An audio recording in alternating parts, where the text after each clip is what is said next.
अस्सलाम वालेकुम, good morning Pakistan. सुबह के 8 बज चुके हैं। आप वक्त न्यूज़ के साथ और आपके फेवरेट प्रोग्राम न्यूज़ लाउंज में आपको खुशामदीद कहते हैं और मैं हूं आपके साथ आपकी होस्ट मदीहा अल्मास और मैं हूं आपके साथ अमीर अब्बास। प्रोग्राम में हमारे साथ मौजूद हैं ब्रिगेडियर रिटायर्ड फारूक हमीद खान साहब। उनको वेलकम करते हैं। आज की अहम तरीन खबरों पर उनके तबसरे तजसीर शामिल करेंगे। आप हमें लाइव कॉल के जरिए से हमारे शो का हिस्सा भी बन सकते हैं। एक अफसोसनाक वाक़या जो कराची में पेश आया 2 रोज़ कबल, हलाकतों की तादाद है कि बढ़ती ही चली जा रही है।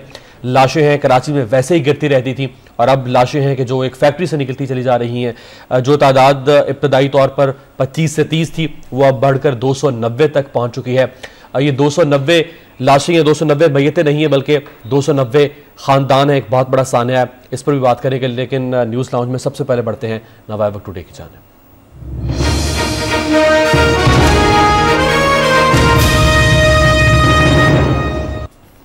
नवाए वक्त टुडे पे आज की सबसे अहम खबर शामिल करते चले जी। फैक्ट्री मालिकान के नाम ECL में शामिल chief justice Sindh high court ने खुद नोटिस ले लिया है कि मोहल्ले से 40 जनाजे उठाए गए। 18 मसदशुदा नाशों का DNA टेस्ट किया जाएगा। मुल्क की तारीख की बदतरीन आतिशज़दगी। कराची फैक्ट्री में मरने वालों की तादाद 299 हो गई। मुर्दा खानों पे जगह कम पड़ गई। लवाहिकीन धाड़े मार मार कर रोते रहे। मुतादिद नाशे कोयला बन गई। जनाजे उठने पर आहो बका। जांबहक अफराद में नौशहरों फिरोज के 3 भाइयों समेत एक ही खानदान के 5 अफराद शामिल हैं। MKM का 3 रोज़ा सोग का ऐलान। गवर्नर की जानिब से लवाहिकीन के लिए 5 वज़ीर आला का 3 लाख रुपए इमदाद देने का ऐलान। सदर ने सानहे की रिपोर्ट तलब कर ली। वज़ीर आज़म का गवर्नर सिंध को चीन से टेलीफोन। सियासी रहनुमाओं का इजहार अफसोस। एक और खबर शामिल करते हैं जो इसी की कंटिन्यूटी है। लाहौर में आतिशज़दगी का वाक़या, जहां बहक अफराद अपने आबाई इलाकों में सुपुर्द खाक। इंस्पेक्शन टीम ने महकमा लेबर इंडस्ट्रीज सिटी गवर्नमेंट को जिम्मेदार करार दे दिया। 9 अफराद की रिनाला खुर्द, 4 की शकरगढ़ फैक्ट्री मालिक की मुल्तान में तदफीन। नमाज जनाजा में हज़ारों अफराद की शिरकत और इस सारे मंजर को देखकर हर आंख अश्कबार थी। रेस्क्यू के हवाले से भी कुछ बात करते चले। रेस्क्यू 1122 जदीद आलात से महरूम। काम सिर्फ नाशे उठाना रह गया है। तरबियत याफ्ता अमले की भी कमी। फायरमैन शो सिरे से ही गायब। फायर किट्स आलमी मियार के मुताबिक ही नहीं है। एक और खबर शामिल करते हैं। ज़िलाई हुकूमत का गैर कानूनी फैक्ट्रियों के खिलाफ कार्रवाई से पसोपेश। मुख्तलिफ महकमे हिस्सा वसूल करके खामोश रहते हैं। नाजायज़ फैक्ट्रियाँ हिफाजती इंतजामात नहीं करती। गैर कानूनी यूनिट्स गिरा नहीं सकते। हिफाजती इकदाम कराएंगे। मास्टर प्लान ज़रूरी है, ये बयान दिया है कमिश्नर लाहौर और DCO लाहौर ने।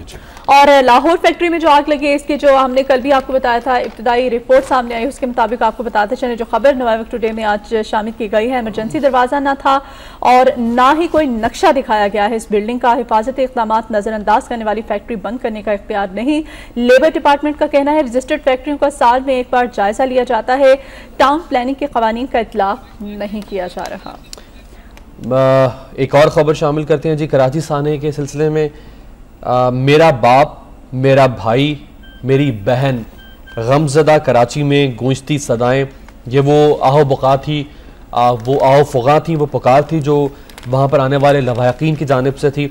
हमारे प्यारे मर रहे हैं। आंसुओं से भरी आंखों से जलती फैक्ट्री को देखने वालों की पुकार। आग तेज़ी से फैली, किसी को जान बचाने का मौका ही नहीं मिल सका और बिखरा सामान हर तरफ बेबसी की दास्तान सुना रहा था। हुक्मरानों ने इजहार तो कर दिया है अफसोस का और साथ ही साथ इमदाद का भी ऐलान कर दिया। उनका मजीद क्या कहना है ये भी आपको बताते चलें। फैक्ट्री मालिकान मजदूरों की ज़िंदगी के तहफ़्फ़ुज़ के लिए इख्तियाती इंतज़ामात को यकीनी बनाए। मियां मोहम्मद शहबाज शरीफ का ये कहना है जी। दौलत की हवस में मुब्तला बाद सरमायाकार कारखानों में मजदूरों की जिंदगियां महफूज बनाने की बजाय सिर्फ अपने माल में इजाफे के लिए कोशियां रखते हैं। फैक्ट्रियों में जांबहक अफराद के लाहिकीन के गम में बराबर के शरीक हैं। वज़ीर आला नासाज तबीयत के बावजूद मुतासरीन सैलाब के लिए इमदादी कामों की निगरानी करते रहे। और रहमान मलिक साहब ने तो इस पे तुर्रा ये कि रहमान मलिक साहब ने जो बयान दिया है, लाहौर और कराची में आग के वाक़यात शरपसंदों की कार्रवाई लगते हैं। FIA तहकीकात कर रही है। अक़वाम मुत्तहिदा का दफ्तर खारजा की दावत पर आया। वज़ीर-ए-आज़म से भी मिलेगा, अमेरिका जाकर डॉक्टर आफिया का मामला उठाऊंगा, पंजाब में पीपल्स पार्टी के वर्कर्स को इंतकाम का निशाना बनाया जा रहा है। शुक्र है कि रहमान मलिक साहब ने हस्बे मामूल हस्बे रिवायत ये नहीं कहा कि इसके पीछे कोई बैरूनी साजिश हो सकती है, वरना यकीनन वो इस पर ये भी कह सकते थे, लेकिन उन्होंने फिर भी इस मामले को तेज करने की कोशिश कार्रवाई कह दिया है। हालांकि ये जैसे कि शहबाज शरीफ साहब का भी ये कहना है कि ये जो सरमायाकार तकिया कलाम उनका बन चुका है ना, शरपसंदों की कार्रवाई है, बैरूनी साजिशें हो रही हैं। पाकिस्तान के अंदर तो सब कुछ ठीक है, हमारी हुकूमतें तो माशाल्लाह इतने जबरदस्त गवर्नेंस दे रही हैं कि दुनिया में शायद ही किसी मुल्क में गवर्नेंस का ऐसा मॉडल मौजूद हो, लिहाजा हमारे यहाँ तो कुछ होता ही नहीं है, जो कुछ होता है वो ब्रिगेडियर साहब बाहर से होता है। बिस्मिल्लाहिर्रहमानिर्रहीम। जी खासकर मैं कहना चाहूँगा रहमान मलिक साहब के वाले से कि उनके तो 3 जुमले बड़े पैक जुमले मशहूर हैं कि I have taken notice, I have asked for a report and I have ordered an inquiry. उसके बाद क्या हुआ, क्या फॉलो अप एक्शन हुए, कितने लोग पकड़े गए, वो आज तक किसी को मालूम नहीं है। एक तो ये बात। दूसरा, ये जो कराची में जो कल सानिया हुआ है, मैं समझता हूँ कौमी सानिया ये जारी बात है, इस पे पूरी कौम जो है इस वक्त सोगवार है। लेकिन मैं ये समझता हूँ कि कराची के हवाले से 1-2 लफ्ज़ मैं कहूँगा और मुझे बड़े सोच से ये अल्फाज कहने पड़ रहे हैं। कराए कराची कराए, कराची रो रहा है। और ना सिर्फ कराची, जब कराची रोता है तो पूरा पाकिस्तान जो है वो डिस्टर्ब, पूरे पाकिस्तानी जो है हम भी सारे रोते हैं कराची के साथ। कराची में जिस तरह आपने भी शुरू में कहा कि लाशें गिरना, लाशें उठाना, लोगों का मरना, एक दूसरे को मारना, ये इस तरह लग रहा है कि it is a total free for all, एक कियोस है कराची में इस वक्त टोटल। जिस तरह जो प्रोविंशियल गवर्नमेंट है उसकी रिट नहीं है, total breakdown of law and order है। अब ये जो सानिया आप लें, देखें, अगर एक मुस्तहकम सिटी गवर्नमेंट इन प्लेस होती, जो कि मैं कहता हूं अभी नहीं 3 साल पहले होना चाहिए था, कभी सिटी गवर्नमेंट के बगैर तो वहां पे मामला चल ही नहीं सकते हैं। तो देखिए ये लेबर लॉज हो गए, सेफ्टी लॉज हो गए, और ना सिर्फ सिटी गवर्नमेंट, प्रोविंशियल गवर्नमेंट का भी काम है कि देखिए इंडस्ट्रियल एरियाज के अंदर इंस्पेक्शन होती हैं, yearly इंस्पेक्शन होती हैं, इंस्पेक्टर जाते हैं, वो क्या चेक करते हैं, वो देखते हैं कि यहाँ पे फायर फाइटिंग सिस्टम, जो सेफ्टी सिस्टम्स हैं वो इन प्लेस है कि खुदा न खास्ता आग लग जाए तो क्या वो फायर फाइटिंग इक्विपमेंट के अंदर वो मटीरियल है भी या नहीं। उसके बाद जो एग्जिट्स हैं फैक्ट्री के, प्रेमिसेस के, क्या एग्जिट्स जो है दे आर अवेलेबल। जिस तरह अभी इस केस में पता लग रहा है कि जनाब एग्जिट्स जो है वो तो सारे बंद थे एक्सेप्ट फॉर 1। तो ये फिर बाकी जो आउटलेट्स हैं, विंडोज जो हैं वो कवर अप की गई थी, वेंटिलेशन का सिस्टम जो एक रास्ता था बाहर निकलने का, सिर्फ एक ही रास्ता था इतनी बड़ी फैक्ट्री में जहां हजारों की तादाद में मजदूर काम कर रहे थे, उसको भी बंद कर दिया गया। देखिए ना, ये काम होता है जो सेफ्टी के इंस्पेक्टर्स हैं, आपके लेबर इंस्पेक्टर्स हैं, अगर वो निजाम आपका अच्छी तरह चल रहा हो, चेक एंड बैलेंस हो, उस निजाम में करप्शन ना हो, और फिर लोगों में वो सेंस ऑफ रिस्पॉन्सिबिलिटी, एहसास जिम्मेदारी हो कि जनाब ये काम हमने करना है। मैं कराची के वाले से आपसे एक और बात करूं, ये जो कल जो सानिया हुआ है, देखिए ये काफी अरसे से आपने भी नोट किया होगा, हम भी ये नोट कर रहे हैं कि नॉर्मल ये खबर आती है कि कराची के फलां साइट एरिया के गोदाम में आग लगी, फिर उसके बाद जी फलां टायर की फैक्ट्री में आग लग गई। हम जो समझते हैं कि इन एडिशन तो अगर यहाँ पे शॉर्ट सर्किटिंग हुई है या कोई ऐसा वाकया हुआ है उस जिसकी वजह से ये आग लगी है, कराची में देयर अदर पैटर्न। जनाब ये जो एक्सटॉर्शनिस्ट हैं, जो भत्ताखोर हैं, जो वहाँ पे माफिया है, कब्जा माफिया, ये जो क्रिमिनल गैंग्स वहाँ पे फिर रहे हैं, वो उनके बारे में भी कहा जाता है कि जब उनको वहां के बिजनेसमैन, इंडस्ट्रियलिस्ट, वो उनको भट्टा नहीं देते, उनको जनाब उनको पैसे नहीं देते, तो वो इन रिटेलिएशन आके, जिस हमने सुना है, दुकान पे आएंगे, वहां पे ब्रिगेडियर साहब भट्टा तो नहीं लगा या फैक्ट्री को आके आग लगा देंगे। So my only point is कि एक्चुअली इसको आप ये ना आइसोलेशन में ले कि जी कोई शॉर्ट सर्किटिंग होगी, ये तो सबसे आसान काम होता है कि जी शॉर्ट सर्किटिंग या जनरेटर में आग लग गई, जैसे कि दोनों लाहौर में जो सानिया हुआ उसको भी और कराची दोनों को कहा जा रहा है कि जनरेटर में आग लगी। जी, लेकिन मैं आपको लाहौर के मुकाबले में आपको ये कहूंगा कि लाहौर में अभी हमें वो पैटर्न नजर नहीं आ रहा जो कि कराची में है, जो कि और तो यहाँ पे भी आसार ऐसे हैं कि यहाँ पे भी टेररिज्म और इस किस्म के लोग जो एक्टिव हैं, टेररिस्ट जो हैं, लेकिन कराची में तो देयर इज अ पैटर्न। लेकिन लाहौर में भी आयरोस फैक्ट्रीज में नजर आतिश हो रही हैं, उनमें आग लग रही है, इस किस्म के वाकयात हो रहे हैं, फैक्ट्रीज गिर रही हैं, पुरानी इमारतें गिर रही हैं आपके सामने लाहौर के अंदरून शहर। पुरानी इमारतें अब तो ये वही हो गया ना, ये वही मतलब हो गया ना कि जो लोकल गवर्नमेंट है, डीसीओ है, इनके मातहत जो भी लोग हैं, पर that mean they are not doing the job. अब देखिए चीफ मिनिस्टर का काम नहीं होता कि वो हर जगह जाके बैठ जाए, नीचे जो मातहत अदारे उनका भी काम है कि वो अपना वो जो कानून, मैं बताऊं कानून सब अवेलेबल है, इंडस्ट्रियल लॉज भी है, लेबर लॉज भी है, सेफ्टी लॉज भी है, लेकिन खुदारा उनको इंप्लीमेंट करवाने की जरूरत है, उसके चेक एंड बैलेंस की जरूरत है। ब्रिगेडियर साहब हमारे साथ स्टूडियोज में मौजूद हैं जी, आप इनसे कोई सवाल करना चाहें, कोई बात करना चाहे तो आप कर सकते हैं, अपनी कोई राय देना चाहें या हमसे कोई सवाल करना चाहें कर सकते हैं। हम बात करें कौमी सानिया के हवाले से जो कि कल कराची में और लाहौर में जो आग लगने के वाक़यात हुए, इस हवाले से आप हमारे प्रोग्राम में हमारे साथ लाइव शामिल हो सकते हैं। लाइव शामिल होने के लिए मैं आपको नंबर्स बता दी चलूँ, 0423 हमारा कोड है, 6312187 हमारा पहला नंबर है, दूसरा नंबर भी मैं आपको बताती चलूँ 0423 हमारा कोड है, 6315207 हमारा दूसरा नंबर है। इन दोनों नंबर्स पे आप हमें कॉल करके अपना कोई इशू हो तो वो भी हमारे साथ हमारे प्रोग्राम के तवज्जो से हाईलाइट कर सकते हैं, हम जरूर बात करेंगे। और खास तौर पे मदिहा, चूंकि ये कौमी सानिया है, हम चाहेंगे कि आप कॉल्स करें इस कौमी सानिया के ऊपर, आप अपने दर्द का इजहार कर सकें और उनके गम में शरीक हो सकें, जो कि इस मुतासरा खानदान है इस वक्त के सैकड़ों की तादाद में। और जैसे कि हमने आपको बताया कि 300 के करीब ये जांबहक अफराद जो हैं हो चुके हैं, जो कि इस फैक्ट्री में आग की जद में। लाहौर में जो हलाक होने वाले उनकी तादाद तो अलग है। इस वक्त एक लाइव कॉलर हैं जी हमारे साथ अमेरिका से, मोहसिन मलिक, उनको अपने प्रोग्राम में शामिल करते चलें। मोहसिन वेलकम कहेंगे आपको, क्या कहना चाहेंगे आप? अस्सलाम वालेकुम जी, कल पूरा घंटा कोशिश करते रहे, नहीं मैं थोड़ी सी बैकग्राउंड बता दूं ताकि ये इस पर्सपेक्टिव पे सही रोशनी डाल सके। ये मेरा फील्ड है, मैं सीनियर सिस्टम्स इंजीनियर हूँ सीमेंस बिल्डिंग टेक्नोलॉजी में, fire safety and security. National fire protection association है अमेरिका में। 1911 में ट्रायंगल वेस्ट कंपनी औरतों के ब्लाउज बनाती थी, गारमेंट, वहां पे फायर हुई तो काफी लोग मरे और उन्होंने लाइफ सेफ्टी कोड निकाला और they are standing right now. और पिछले साल हामीम फैक्ट्री ढाका बांग्लादेश, वो फायर हुई थी, उन्होंने आर्टिकल लगाया और उसकी सुर्खी थी कि द फायर स्टिल बर्न्स, लेकिन उसकी जो वजूहात हैं वो गायब नहीं हुई, डिसअपीयर नहीं हुई, बल्कि रीलोकेट हो गई हैं ड्यू टू ग्लोबल इकोनॉमी। और वो रीलोकेट होने की वजह जो उसमें आर्टिकल में छपी वो हूबहू यहाँ पे नजर आई है कराची के वाक़े में कि few workplace regulations, inadequate और non existent fire protection systems, insufficient locked exits, largely female workforce. गुजारिश है कि सिर्फ सुप्रीम कोर्ट का जज ही नहीं, एक फायर प्रोटेक्शन इंजीनियर पाकिस्तान में, कराची में, लाहौर में बहुत प्रोफेशनल्स हैं, उनको इन्वॉल्व करें और मौजूदा ये जो हैं ना सिर्फ इस फैक्ट्री बल्कि जो अभी एग्जिस्ट कर रही हैं। लाहौर में 1930 का हमारा आबाई घर है, उस घर से 4 कदम पे पेट फैक्ट्री है, explosive as well as toxic. तो ना सिर्फ ये दोनों मुल्क की बड़ी जमातें जो है ना, ये मुल्क को पीछे खींच रही है। इनको जो है ना हाथ जोड़ के पीछे हटाएं और नहीं, हर जिंदगी के हर शोबे में ये ओनर जो है ना, बिल्डिंग और फैक्ट्री के ओनर कभी भी इम्प्लीमेंट नहीं करते। मैं ये रेगुलेशन जो है ना, तो जब ये लोग जाते हैं इंस्पेक्शन करने। बहुत शुक्रिया मोहसिन मलिक साहब अमेरिका से कॉल कर रहे थे, कॉल उन्होंने बहुत इंफॉर्मेशन शेयर की खासतौर पे अमेरिका के हवाले से।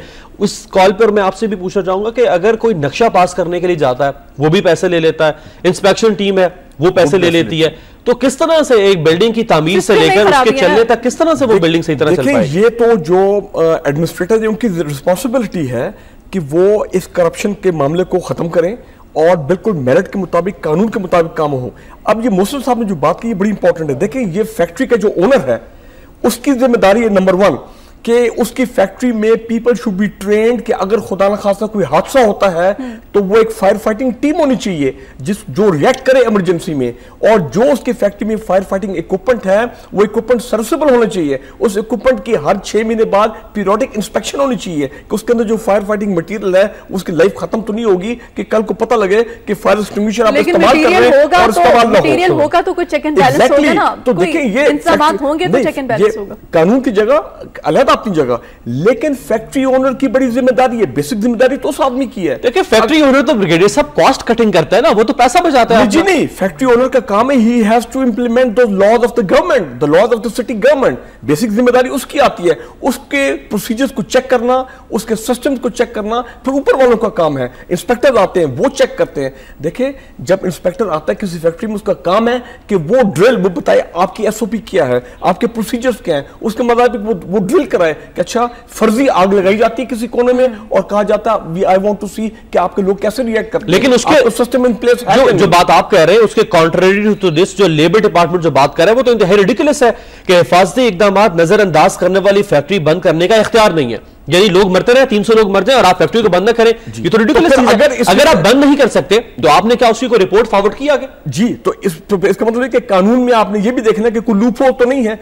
अब मिसाल के तौर पे कराची में ये भी कहा गया है कि फायर फाइटिंग जो हमारे ये फायर ब्रिगेड है जनाब, ये भी खबर आई है कल कि इनके पास इन्होंने केमिकल की आग जो थी वो बुझा रहे थे पानी के साथ। अब क्या देखें, हर किस्म की आग के लिए अलग जो है फायर एक्सटिंग्विशिंग मटेरियल होता है। लोगों को ट्रेन करना है, लोगों को आपने एजुकेट करना है। उनके पास भी ये हमने अभी खबर जो है पढ़ी है कि उनके पास भी जदीद आलात नहीं है। अब आपने रेस्क्यू 1122 की बात की, मैं समझता हूं कि पिछली गवर्नमेंट में ये एक बड़ा रेवोल्यूशनरी और बड़ा अच्छा कदम था। देखें ना, इससे लोगों को, आवाम को फायदा होता है और रेस्क्यू 122 ने बड़ा अच्छा काम किया है पिछले 4-5 साल में। लेकिन अब आप ये खबरें आ रही हैं कि उनकी ट्रेनिंग का प्रॉब्लम हो गया है, उनके पास ट्रेन लोग नहीं है, उनके इक्विपमेंट जो है वो आउटडेटेड हो गया है, इंटरनेशनल स्टैंडर्ड के मुताबिक नहीं है। तो लिहाजा ये सेफ्टी, सिक्योरिटी, प्रोटेक्शन, मिसाल के तौर पे एक लाइव कॉलर है, पहले अगर उनको शामिल कर लें, काफी देर से होल्ड कर रहे हैं। अली है शायद लाहौर से कॉल कर रहे हैं। Ali welcome to the show, क्या कहेंगे आप?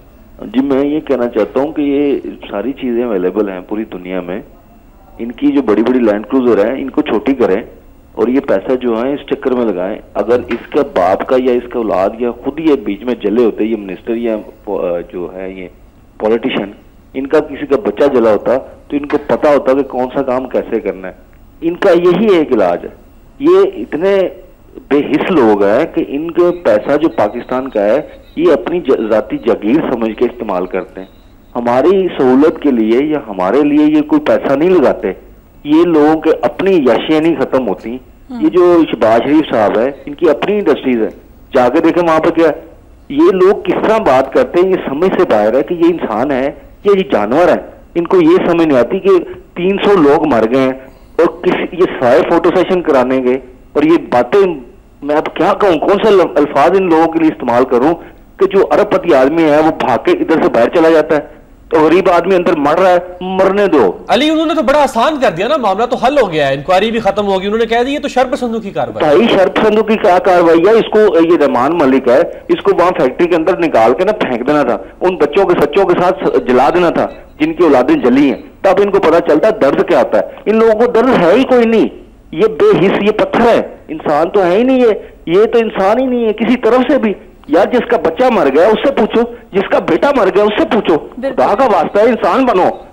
एक ही मोहल्ले से 40 जनाजे एक ही मोहल्ले से उठे हैं। एक खानदान के 8-8 लोग मर गए। इनका एक जनाजा उठ जाए तो ये सारे मसाइल ही हल हो जाए, ये सारे बर्बाद हो जाए। इन लोगों को जला देना चाहिए लोगों को। बहुत शुक्रिया अली, आपका मैसेज हम तक पहुंच गया। इस वक्त एक और नबी बख्श एक और लाइव कॉलर है, उन्हें अपने प्रोग्राम में शामिल करते चले। नबी बख्श, आप क्या कहना चाहेंगे हमसे?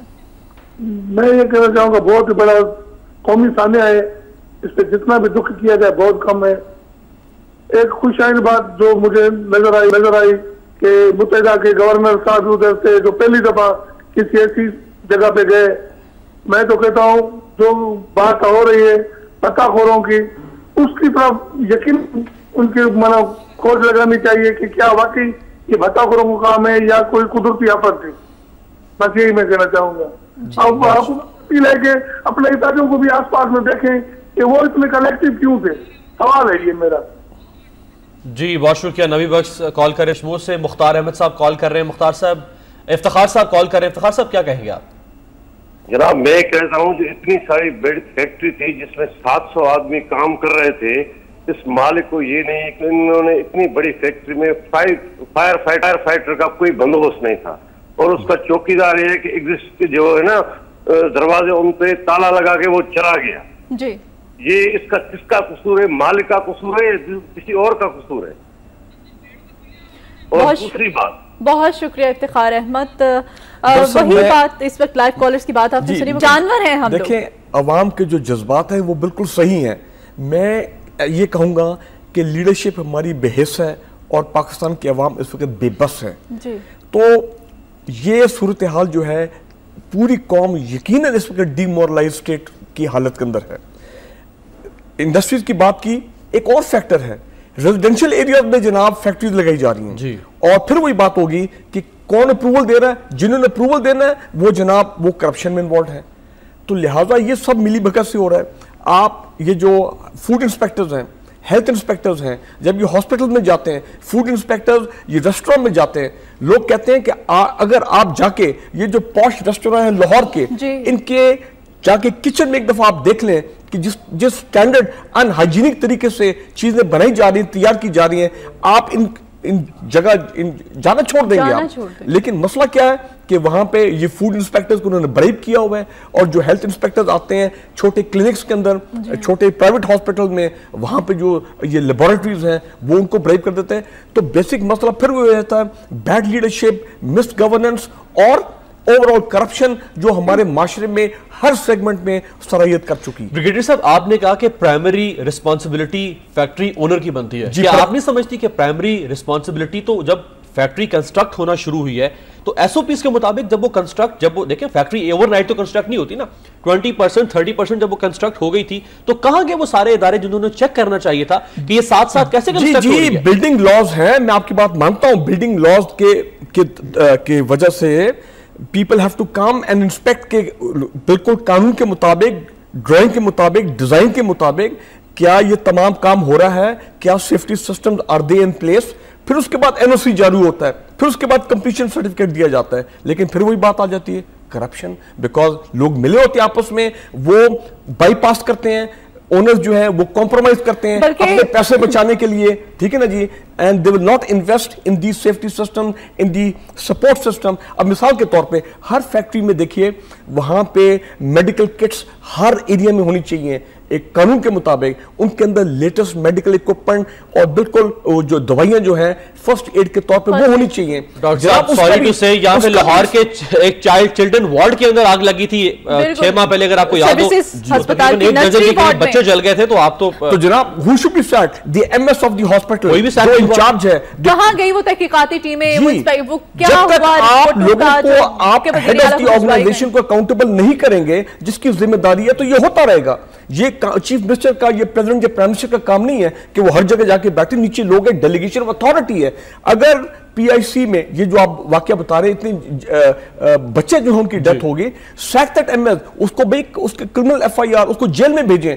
आप चंद टॉप लोगों को जेल में भेजेंगे for negligence, for not doing the job. यहाँ जो जेल के साथी होते हैं उनको लाके आगरा का चेयरमैन लगा, मैं आपकी बात मानता हूं कि जेल में भेज, लेकिन यही तो मीडिया का काम है, ये सिविल सोसाइटी हम लोगों का काम है कि हम ये अवेयरनेस क्रिएट करें कि एहतसाब होना चाहिए, अकाउंटेबिलिटी हर लेवल पे होनी चाहिए, और अकाउंटेबिलिटी भी करें ऊपर से पहले, नीचे पे अपना टाइम जाया ना करें। ऊपर के लोगों को पकड़ेंगे, आप देखेंगे हालात आपके ठीक होंगे। आपको लगता है कि ऊपर के लोग पकड़ में आएंगे? जी नहीं, ये तो हमारी कशमकश चल रही है। यही तो सिविल सोसाइटी की और पाकिस्तानी माशरे में कशमकश है कि हम चाहते एहतसाब हो, कड़ा एहतसाब हो, ताकि लोगों को सजा मिले और लोग एग्जाम्पल बने नीचे वालों के लिए और लोगों के लिए, ताकि हालात को ठीक किया जाए। लेकिन जो ऊपर वाले हैं, क्योंकि वो खुद पावर में होते हैं, वो अपना एहतसाब नहीं होने देते। तो कहने का मतलब है, जिस मुल्क में एहतसाब होता है, जहां पे लोग सैक होते हैं, चाहे वो कॉर्पोरेशन के एग्जीक्यूटिव है, कॉर्पोरेट सेक्टर का, बैंक का प्रेसिडेंट है, जनाब उनको आप सैक करेंगे for not doing your job, आप देखेंगे पाकिस्तान में हालात ठीक हो सकते हैं। और इसी डायरेक्शन में हमें कौम को लेकर चलना चाहिए, एहतसाब, एहतसाब, एहतसाब at every level, starting from the top. Starting from the top और एहतसाब एहतसाब एहतसाब, हम दुआई कर सकते हैं और कोशिश भी करनी चाहिए। हम अगर कोशिश करेंगे तो यकीनन कामयाब हो गए एहतसाब करने। लेकिन सवाल वही जो कि मैंने ब्रिगेडियर साहब के सामने उठाया है कि एहतसाब कौन करेगा। इन्होंने कहा कि ऊपर से शुरू करना होगा, ऊपर से कौन शुरू करेगा?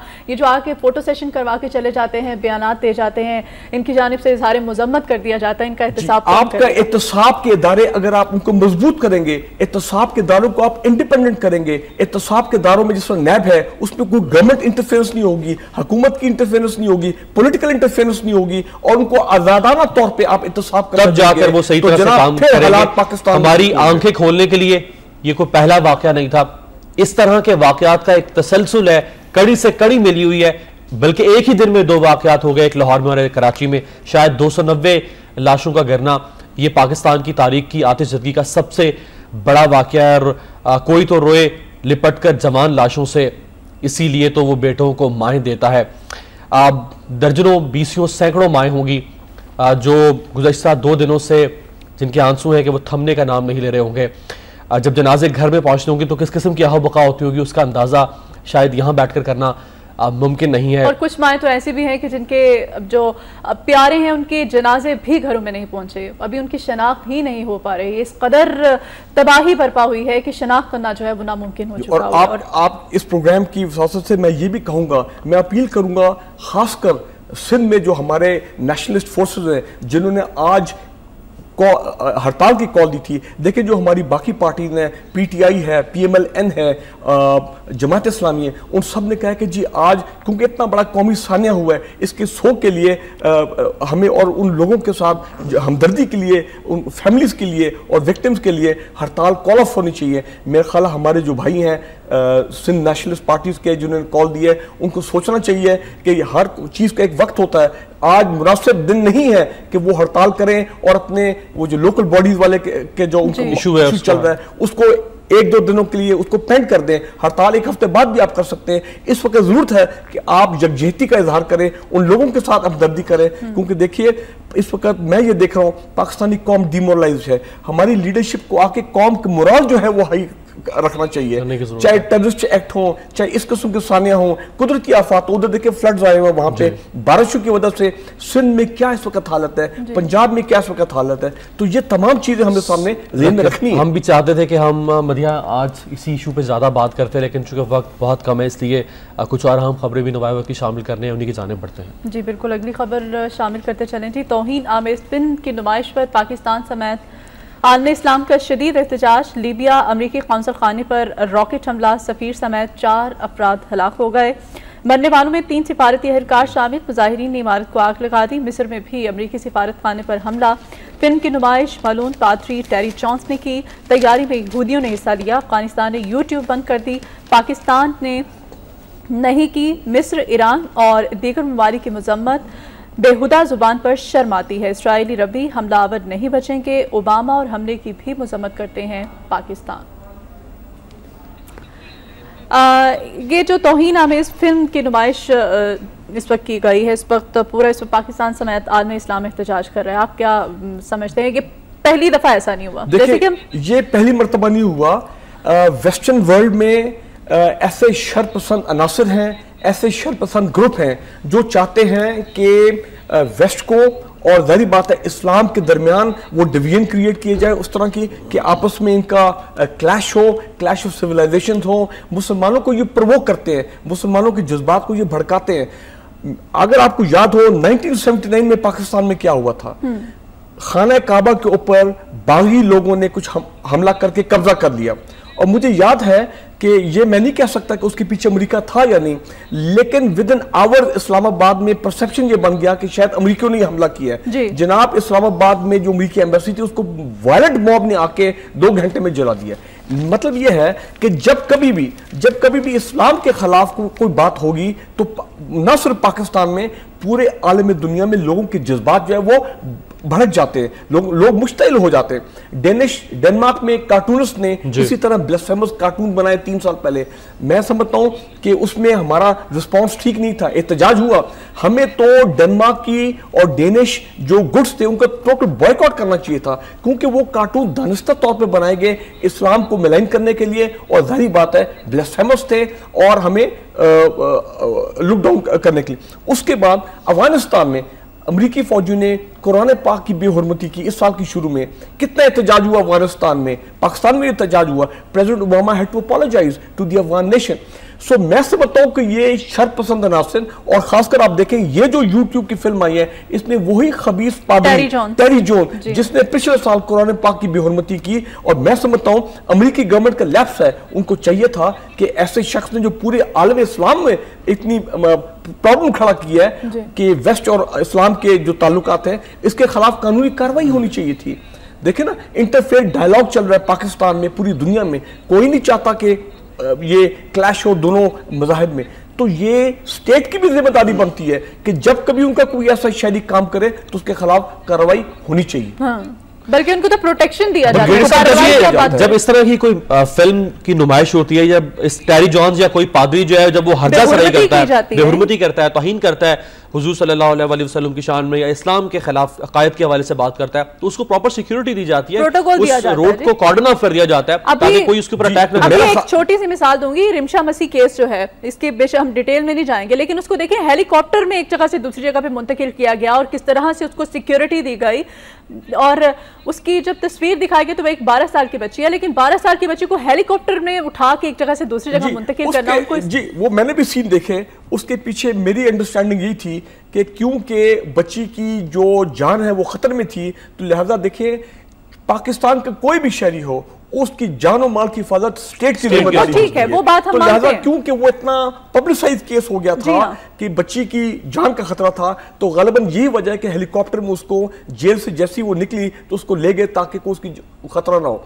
मैं ये समझता हूं कि ये स्टेट की जिम्मेदारी है कि वो कोई भी शख्स को इजाजत नहीं होनी चाहिए कि वो किसी दूसरे के मजहब के बारे में जो है वो गलत बात करे, क्योंकि इससे फिर जो है हालात खराब होते हैं, ज्यादा बिटरनेस क्रिएट होती है। तो ये स्टेट की जिम्मेदारी भी इसमें, और फिर जारी बात आवाम की भी जिम्मेदारी है कि देखें हमें ये बताया गया है कि हमने तमाम मज़ाहिब को हमने रिस्पेक्ट करना है। लेकिन सोशल मीडिया पे इस वक्त ये भी बहस चल रही है कि वो जो तस्वीर दिखाई जा रही है उस वक्त स्क्रीन पे मीडिया पे वो 12 साल जो बच्ची है वो एक सैलाब मुतासरा बच्ची उसकी दिखाई जा रही है, हालांकि जो हकीकत में रिमशा मसीह है वो कोई 20 से 25 साल की खातून है, बालिग खातून है, जिसको कि छुपाया जा रहा है, तस्वीर किसी और की दिखाई जा रही है। नहीं, मैं आपकी बात मानता हूं कि ये इसमें अगर कोई गलत बात हुई है तो वो उसको हमें सपोर्ट नहीं करना चाहिए, लेकिन मैं जनरल बात ये कर रहा हूं कि जब हम बाकी मज़ाहिब का रिस्पेक्ट करते हैं, हम उनके खिलाफ बात नहीं करते, बात हम भी तो कर रहे हैं। उनका भी काम है कि वो भी अपने लोगों को एजुकेट करें कि आप भी इस्लाम के खिलाफ जो है आप बात नहीं कर सकते। तो लिहाजा ये इंटरफेथ डायलॉग जो है ये भी चलते रहना चाहिए, इंटरफेथ हार्मनी होनी चाहिए। और मैं समझता हूं पाकिस्तान में देखें हमारे आइन जो है वो इस बात को प्रोटेक्ट करता है, आइन सिक्योर करता है कि पाकिस्तान में तमाम लोग जो हैं माइनॉरिटीज हैं उनकी स्टेट हिफाजत करता है। तो वो भी हमने ज़हन में रखना है कि we have to protect everybody is equal before the law, और सबकी जान और माल का हमने जो है हिफाजत करनी है। लेकिन किसी को हम इजाजत नहीं दे सकते, ये चाहे पाकिस्तान हो चाहे दुनिया के कोई कोना हो, कि वो इस्लाम के खिलाफ या हमारे प्यारे prophet peace be upon him उनके खिलाफ कोई बात करे या कोई इस किस्म की गलत बात करे, उसकी इजाजत हम भी नहीं दे सकते और होनी नहीं चाहिए। और मैं समझता हूं ये लिबिया में जो रिएक्शन हुआ है आप देखेंगे, इससे अमेरिकियों की आंखें खुलनी चाहिए कि एक एम्बेसडर को जाके उन्होंने पूरे एम्बेसी को, कॉन्सुलेट को वहां जलाया and they killed that ambassador. इससे आप सोच सकते हैं कि कितना वायलेंट रिएक्शन था।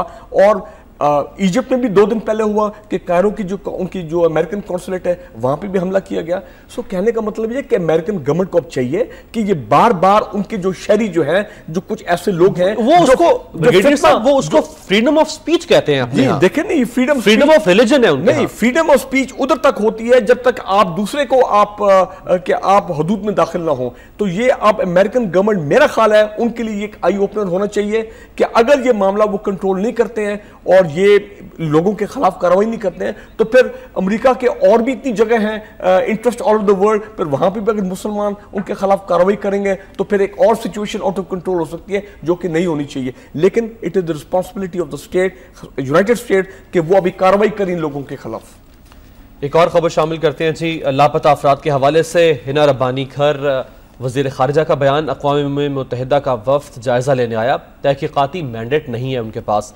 वफ़द की आमद पर तमाम फ़रीक़ैन को एतमाद में लिया गया। कौमी असम्बली में खिताब, इस्लामी विरसा महफूज करने की कोई तजवीज़ ज़ेर गौर नहीं। समीना खालिद गूर की सरकारी इमारतों और माजूर अफराद के लिए खुसूसी इंतज़ामात की करारदाद मंजूर कर ली गई। जी, इसके साथ साथ अगली खबर भी शामिल करते चले जी। पाकिस्तान गैर मुल्की सरमायाकारी के लिए पुरकशिश है, भारत से ताल्लुकात बेहतर हो रहे हैं। वज़ीर आज़म राजा परवेज़ अशरफ साहब का ये कहना है, तमन्नाई तिजारत सयाहत के शोबों में ताउन की कसीर जहती राहगीर के लिए पाकिस्तान राबिता पुल का किरदार अदा कर सकता है।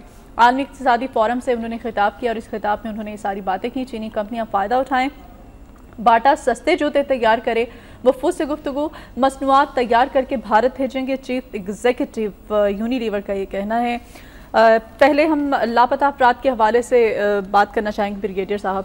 अक़वाम मुत्तहिदा का जो वक्त आया था, उस वक्त को वापस भिजवाने के लिए दरख्वास्तें भी दे दी गई और उस वक्त के हवाले से मीना रबानी खर जो हैं उनका भी आपने सुना कि उनके मैंडेट नहीं है उनके पास, क्या कहना चाहेंगे? मैं समझता हूँ कि मैं बिल्कुल उससे इत्तफाक नहीं करता हूँ। ये अब वो सिर्फ डैमेज कंट्रोल करने की बात कर रही है फॉरेन मिनिस्टर साहिबा। पाकिस्तान में बड़ा रिएक्शन हुआ इसका, even with in the government circles वो बड़े लोग कोई शॉक में हैं और सरप्राइज हैं कि ये हुआ क्या है, ये क्यों उनको बुलाया गया। देखें, अगर वो ये कह रहे हैं कि ये फैक्ट फाइंडिंग नहीं है तो फिर आप मुझे ये बताएं वो यहाँ पे चाय पीने आए? वो जनाब चीफ जस्टिस साहब को मिलना चाहते थे, उन्होंने कहा मैं आपसे नहीं मिलूंगा क्योंकि ये मिसिंग पर्सन का केस जो है ये इस वक्त सुप्रीम कोर्ट में सब जुडिस है। नंबर 2, वो जस्टिस जावेद इकबाल साहब जो एक मिसिंग पर्सन कमीशन को हेड कर रहे हैं, उनको मिले, उनसे उन्होंने इंफॉर्मेशन डेटा लिया, ब्रीफिंग दी है उन्होंने, ब्रीफिंग दी है। हमारी बहुत मोहतरम आमना मसूद जंजूर साहिबा, जिनका अपना ज़ाती भी हमें बड़ा तशवीश है, उनका हस्बैंड जो है वो मिसिंग इतने अरसे से, जनाब उन्होंने कल भी मैं उनके साथ प्रोग्राम करता, उन्होंने तकरीबन 700% का जो उनके पास डेटा है मिसिंग पर्सन का वो इनको दिया है। अब वो बलूचिस्तान भी जाएंगे, वो और ह्यूमन राइट्स ऑर्गेनाइजेशन को मिल रहे हैं। मेरी सोच ये है कि दूसरा, डिफेंस मिनिस्टर साहब हमारे, उन्होंने कल स्टेटमेंट दी, उन्होंने कहा है कि ये हमारा इंटरनल मामला है मिसिंग पर्सन, ये इशू को रिजॉल्व होना चाहिए। हम सब कहते हैं एक भी पाकिस्तान में मिसिंग पर्सन नहीं होना चाहिए, हमारा इंटरनल मामला है। यूनाइटेड नेशन किस खाते में यहाँ पे आ गया? लेकिन ब्रिगेडियर साहब, अगर पाकिस्तान के अंदर इस तरह से लोगों को उठा लिया जाए और उन्हें गायब कर दिया जाए कई बरसों कई महीनों तक, तो यूनाइटेड नेशन या जो भी ह्यूमन राइट्स चैप्टर है, एशियन ह्यूमन राइट्स चैप्टर है, यूएन ह्यूमन राइट्स चैप्टर है, क्या वो देखता रहे? देखिए, मैं आवाज उठाएंगे लोग। मैं फिर आपसे एक और सवाल करता हूं, अगर ये देखिए, पहली बात है कि मिसिंग पर्सन को हमें रिजॉल्व करना चाहिए, ये एक बड़ा सीरियस मैटर है, चाहे एक आदमी हो चाहे 50 आदमी हो, देख। लेकिन इंपॉर्टेंट बात यह है कि आप अगर हुकूमत कह रही है कि जी हमने इनको दावत दी और हमने कहा आप आ जाएं, तो फिर मैं आज आपके प्रोग्राम में ये कहता हूं, फिर हुकूमत पाकिस्तान को चाहिए कि उनको कहें, यूनाइटेड नेशन का जो वो ह्यूमन राइट्स ग्रुप है जो ड्रोन्स को के बारे में अब बात कर रहा है, उनको भी बुलाया जाए पाकिस्तान कि जी यहाँ हजारों पाकिस्तानी जो है, बेगुनाह पाकिस्तानी वो ड्रोन हमलों में मारे जा रहे हैं, उनको भी आए, उनको भी आके जरा देखें, उनकी भी फैक्ट फाइंडिंग करें। वो क्यों नहीं हो रहा? क्या हमने आज तक कभी सुना? मुझे याद नहीं, आप बता दें अगर आपको पता है, कि इंडियन गवर्नमेंट ने यूनाइटेड नेशन के मिशन को कहा जी आप आ जाएं, you are most welcome, occupied Kashmir में आए, लोगों को मिलें, देखें? नहीं। ये अगर मसला होता है तो हमारा इंटरनल मामला, ये स्टेट की जिम्मेदारी और मसले को हल करना।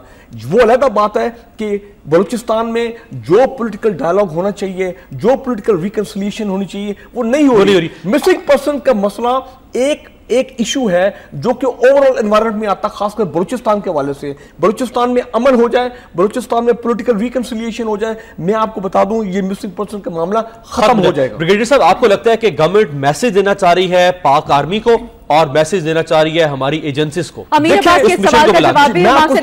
साहब इस वक्त एक लाइव कॉलर है इस्लामाबाद से, काफी देर से लाइन पे मौजूद है, अब्दुल रज़ाक, उनको अपने प्रोग्राम में शामिल करते चले। अब्दुल रज़ाक, आपको वेलकम कहेंगे, क्या कहना चाहेंगे आप? जी अस्सलाम वालेकुम। जी वालेकुम अस्सलाम। आपको भी, ब्रिगेडियर फारूक साहब को मैं सलामत करता हूँ। और एक बहुत अहम मसला, कल वक्त न्यूज पे एक पट्टी कर रही थी, ये गद्दार बंगाली जो बाहुलपुर आए हैं और अब मोहम्मद मलिक साहब के महकमे वाले FI वालों ने उनको क्लियर कर दिया है, ये यहाँ सैर करने के लिए नहीं आए। मेरी राय में या तो ये बाहुलपुर में अरबों के अड्डों पे, याशी के अड्डों पे नौकरी के लिए आए हैं। अब्दुल रज़ाक साहब, थोड़ा वाज़े दोबारा बताइएगा, हमारे नाज़रीन भी सुन ले, आप किन की बात कर रहे हैं? कौन आया है बाहुलपुर पे? ये जो बंगाली जो दुबई से आए हैं, बाहुलपुर अड्डे में उतरे हैं, और SI वालों ने उनको क्लियर कर दिया है अपनी निगरानी में। ये यहाँ सैर के लिए बाहुलपुर नहीं आए हैं, इस्लामाबाद, लाहौर, कराची ये नहीं आए हैं। ये या तो मेरी राय में, मेरी जाती राय में, ये तो जो अरबों ने यहाँ याची के अड्डे बनाए हुए हैं, या तो वहां पर आए हैं और या फिर रहमान मलिक साहब खुदा के लिए इनको पकड़े, या फिर ये धमाके करने के लिए ही आए हैं। हम तो मरते ही हैं, मरते ही रहेंगे। अल्लाह इस मुल्क को बचाए। बहुत शुक्रिया अब्दुल रज़ाक साहब कॉल कर रहे थे। ये हमारी वक्त न्यूज़ की स्टोरी थी जो कुछ बंगाली सही कह रहे हैं हमारे भाई साहब। ह्यूमन ट्रैफिकिंग जो है, और ख़ासकर पाकिस्तान में कराची के अंदर जो बाहर से लोग आ रहे हैं, बांग्लादेश से लोगों को स्मगल करके लाया जाता है, चाहे उसमें ख़वातीन हो चाहे उसमें मर्द हो, तो ये तो this is a very sensitive matter. और बेसिकली ये FIA की रिस्पॉन्सिबिलिटी है। अब हमने ये भी खबर पड़ी है कि जी ये जो लोगों को लाया गया था इसमें कनेवेंस थी, FIA के इंस्पेक्टर इन्वॉल्व थे और उनके खिलाफ इंक्वायरी वगैरह। अब मिसाल के तौर पर अगर हमारे अपने ही एडमिनिस्ट्रेशन के लोग जो लॉ एनफोर्समेंट वाले अगर वो मिल जाएं तो फिर अब हम क्या करें। मिसाल के तौर पे मुझे याद है बैंक ऑफ पंजाब का बड़ा मशहूर केस था जो गबन का हुआ। उसका जो प्रेसिडेंट था 9 बिलियन का फ्रॉड हुआ था, उनके प्रेसिडेंट हमीश खान, मैं उस वक्त नैब में था, हमें उसको पकड़ने की कोशिश की जा रही थी। एक दिन पता लगता he was on ECL exit control list पे, और जनाब पिशावर से हमीश खान साहब ही slipped out of the country. बाद में बकायदा खबरें आई कि जी FIA के जो लोग थे वहां पे, जो एयरपोर्ट पे इमिग्रेशन वाले लोग थे, कि मिली भगत से ही लेफ्ट द कंट्री। वो लोग कुछ अरसा सस्पेंड रहे और फिर ये भी खबर आई कि वो लोग जो है वो बहाल हो गए। अब मैं आपसे एक और चीज शेयर करता हूँ, कराची में क्या हुआ देखिए। अफसोस ये बात है कि ये पाकिस्तान के साथ सारी चीजें होती हैं। वो शिपमेंट ऑफ डिफेक्टिव अनहाइजीनिक बीमार जानवर जो कि बहरीन की गवर्नमेंट ने, कतर की गवर्नमेंट ने रिजेक्ट कर दिया, वो जनाब आते हैं और 2-2.5 हजार वो शिप जो है कराची पोर्ट पर उतारे जाते हैं। किसने NOC दिया, किसने क्लियरेंस दी, किसने इजाजत दिया? ऐसे जब बिल्कुल वैसी इजाजत मिलती है ब्रिगेडियर साहब जैसे गैर कानूनी फैक्ट्रियों की तामीर में इजाजत मिलती है। अगर आप कमेंट कर रहे हैं जो मैंने आपसे पूछा था कि क्या UN कमीशन जो पाकिस्तान आया है इसको इसलिए गवर्नमेंट ने बुलाया ताकि पाक आर्मी और एजेंसीज को मैसेज, मैं जो समझता हूं कि somewhere there is some element जो कि पाकिस्तान की सिक्योरिटी एस्टैब्लिशमेंट को एम्बैरस करना चाहता है। और मेरा ख्याल है कि देखिए पहली बात यह है कि इन्होंने कहा था कि हमें सिक्योरिटी एस्टैब्लिशमेंट से मुलाकात की जाए। मैं समझता हूं like the chief justice of Pakistan, security establishment को भी रिफ्यूज करना चाहिए, उनको नहीं मिलना चाहिए, बिकॉज ये हमारा इंटरनल मामला है, हम इसको हैंडल कर रहे हैं। मैं बात फिर लेकिन सिक्योरिटी एस्टैब्लिशमेंट तो प्राइम मिनिस्टर के अंडर आती है। अगर प्राइम मिनिस्टर कहते हैं कि आप मिले तो वो कैसे डिनाई कर सकते हैं? नहीं, मेरा देखिए ये ऐसे जब स्टेट के मामला होते हैं तो उसमें प्राइम मिनिस्टर ऑफ पाकिस्तान जो है उनकी भी एक जिम्मेदारी है। यू कैनॉट, देखिए आज अगर आप इनको अलाउ करेंगे, मैं आज आपको लिख के दे रहा हूं कि कल जो हिंदूज की माइग्रेशन हुई है इंडिया की तरफ, 171 हजारों को मारा जा रहा है और जो इस तरह के और केसेस हो रहे हैं, फिर आपके UN मिशन हर चीज के लिए पाकिस्तान आना शुरू हो जाएगा, तो आप हर एक को इजाजत देंगे? We have to set our own house and order. हमने मिसिंग पर्सन के इशू को खत्म करना है, हमने और इस किस्म के जो वॉर टेरर रिलेटेड चीजें इनको खत्म करना है। ये हमारी स्टेट की जिम्मेदारी है, ये सिक्योरिटी एस्टैब्लिशमेंट की जिम्मेदारी है। लेकिन इसका यह मतलब नहीं है कि आप यूनाइटेड नेशन वालों को एक्सेस दें और जो आ रहा है यहां पे सर उठा के। अब होगा क्या? कल बिलाल सूफी साहब से मेरा मुकालमा हुआ, उन्होंने कहा कि अगर ये UN वाले ये जाके ये तो नहीं कहेंगे कि जी पाकिस्तान में तो दूध और शहद की नहरें बह रही हैं, ये तो मामला बड़े अच्छे हैं यहाँ पे। उन्होंने जो रिपोर्ट देनी है वो कुछ ना कुछ उसमें खबासत करेंगे और ये शक ये है कि इस रिपोर्ट को फिर मिसयूज किया जाएगा इंटरनेशनली पाकिस्तान के खिलाफ, पाकिस्तान के इंटरेस्ट के खिलाफ। तो लिहाजा हमें अपना इंटरेस्ट को सेफ गार्ड करना चाहिए, हमें अपनी सॉवरेनिटी को सेफ गार्ड करना चाहिए और इजाजत नहीं देनी चाहिए कि एक्सटर्नल इदारे आए और आके यहाँ पे बैठे कि जी लाएं पूछ कुछ करें, उनका काम नहीं है। इसी से लिंक्ड एक और खबर लापता अफराद की जो है, लापता अफराद बाजियाब ना हुए तो हमारे हुक्म से विफाकी और सूबाई हुकूमतें गिर जाएंगी। यह बयान दिया है chief justice Peshawar high court ने। बोरी बंद नाशों का सिलसिला बंद ना हुआ तो हुकूमतें खुद को बचा नहीं सकेंगी। तहफ्फुज़ फराहम ना करने पर हुकूमत को हुक्मरानी का कोई हक हासिल नहीं है।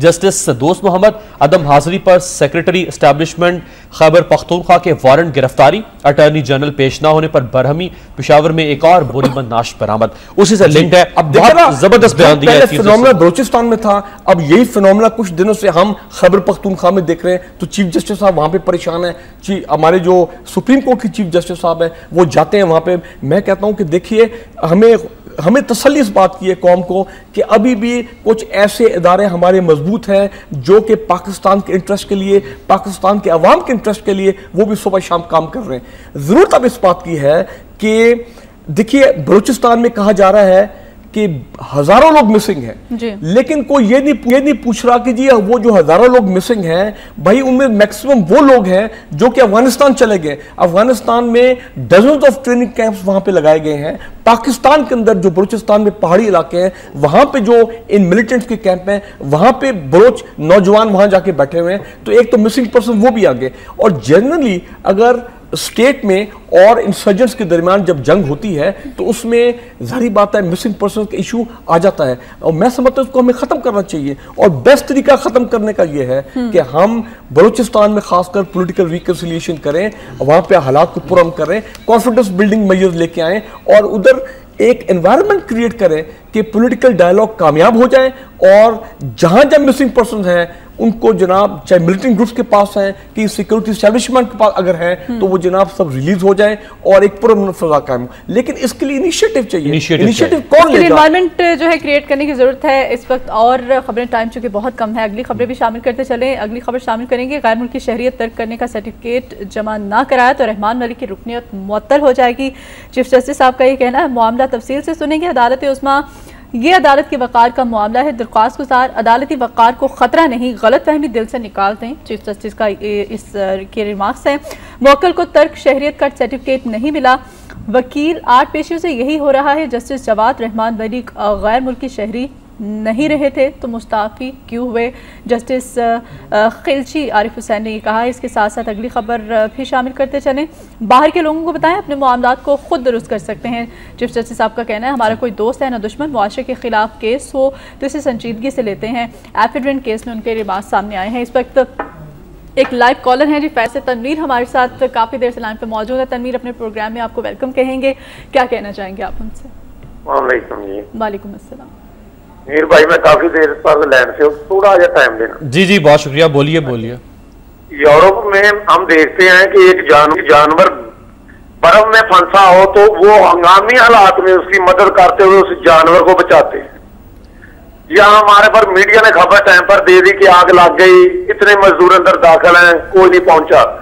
ये मैं कमिश्नर साहब की पट्टी पढ़ रहा था कि हमने इन मालकों का नाम बाहर जाने पर पाबंदी लगा दी। बाबा इनका नहीं अपने नाम डालने, हुक्मरानों के नाम डालने के लिए बाहर नहीं जा सकते।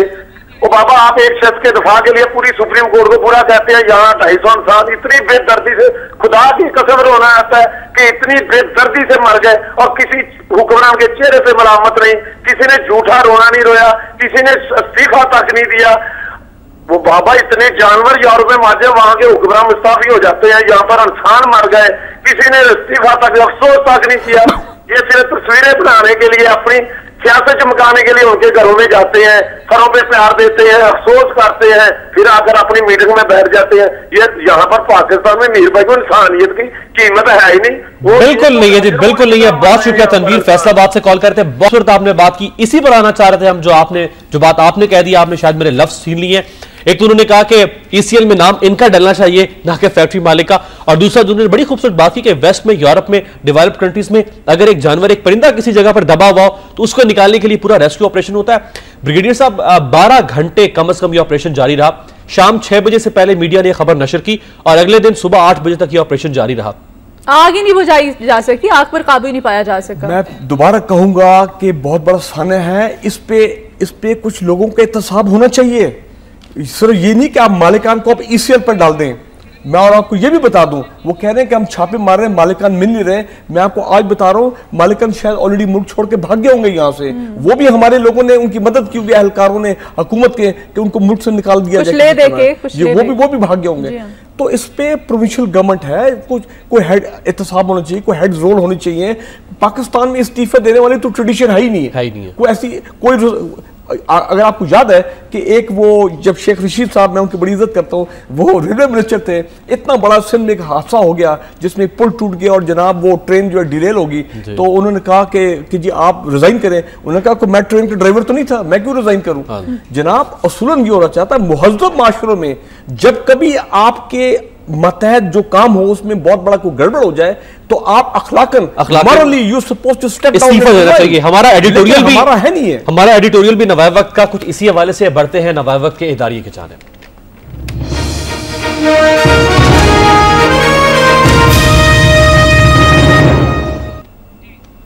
नवाब वक्त का इदारिया है जी, जुम्मा यौम तौबा, अपनी गलतियों की फौरी इस्लाह करें और खुदा के हुजूर इज्तमाई माफ़ी मांगें। मंगल की शाम कराची और लाहौर में गारमेंट और जूता साज 2 फैक्ट्रियों में आग लगने से 300 से ज़ायद अफराद जिंदा जल गए, जबकि आतिशज़दगी के इन अफसोसनाक सानिहात में 40 के करीब अफराद जख्मी हुए हैं। बदकिस्मती से हमारे वतन अजीज़ पर गुज़श्ता कुछ अरसे से आसेब का साया पड़ा नजर आ रहा है। चुनांचे इस धरती पर कुदरती आफात की सूरत में बारिशों और सैलाब के बायस भी इंसानी खून की अर्जानी है और लाशों के ढेर लग रहे हैं। इसी तरह आए रोज़ ट्रैफिक हादसात और कत्लो गारत गरी पर मबनी जुराइम में भी इंसानी अमवात का तनासुब बढ़ रहा है, जबकि हमारे पहाड़ी इलाकों में कहीं लैंडस्लाइडिंग होती है तो देखते ही देखते 20 इंसानों को लुक़्मा अजल बना जाती है। यूँ महसूस होता है जैसे हमारी सरजमीन पर मौत ने डेरे डाल रखे हैं। इसी तरह एक शेर जो इसी एडिटोरियल में है कि ये घड़ी मैशर की है, तू अरसा मैशर में है, पेश कर गाफिल अगर कोई अमल दफ्तर में है, बेहतर होगा कल बरोज़ जुम्मा यौम तौबा मना जाएगी। ये नवाब वक्त की अपील है, बहुत खूबसूरत एडिटोरियल है, क्या कहेंगे आप इस पर? बिल्कुल सही है। मैं तो समझता हूँ कि हमें पूरी कौम को तौबा करनी चाहिए कि शायद हम कोई गलती कर रहे हैं, कोई गलत काम कर रहे हैं, कि अल्लाह ताला हमसे नाराज़ है। क्यों अल्लाह ताला हमसे नाराज़ है? क्यों पिछले 5 साल से हम देख रहे हैं कि पूरी कौम जो है वो बेचैन है, कौम परेशान है। और आपने ये भी नोट किया होगा, हर आफत जो आती है, चाहे कुदरती आफत हो, चाहे मैन मेड आफत हो, चाहे इस किस्म के हादसात हों, मर कौन रहा है? गरीब आदमी मर रहा है और आम आदमी मर रहा है। आप देखें, मैं पहले भी एक दफ़ा कह चुका हूं कि हमने पाकिस्तान की तारीख में कभी ऐसा वाकया नहीं देखा, लेकिन अब ये रूटीन बन गया है कि लोग प्रोटेस्ट करने के लिए खवातीन वो 300 फुट बिजली का खंभा जो है उसमें उन्होंने चढ़ना शुरू कर दिया।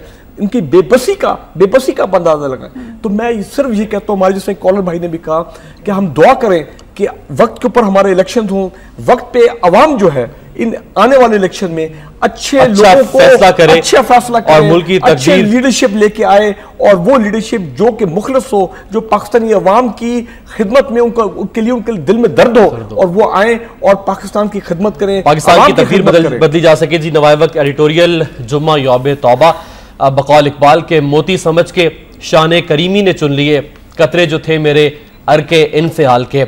अगर हम बहैसियत कौम इज्तमाई तौर पर अपने इज्तमाई गुनाहों की इज्तमाई हाथ उठाकर माफ़ी मांगे और अल्लाह के हुजूर गिड़गिड़ाएं, और जिस तरह से अपील की गई है कि जुमे को यौम तौबा मनाया जाए, तो यकीनन हमारे आंसुओं को भी बारगाह इलाही में मोती समझकर चुन लिया जाएगा। ब्रिगेडियर रिटायर्ड फारूक हमीद साहब का शुक्रिया अदा करते हैं कि हमारे शो में मौजूद थे। यह वक्त हुआ एक ब्रेक का, दोबारा हाजिर होंगे हेडलाइंस के साथ।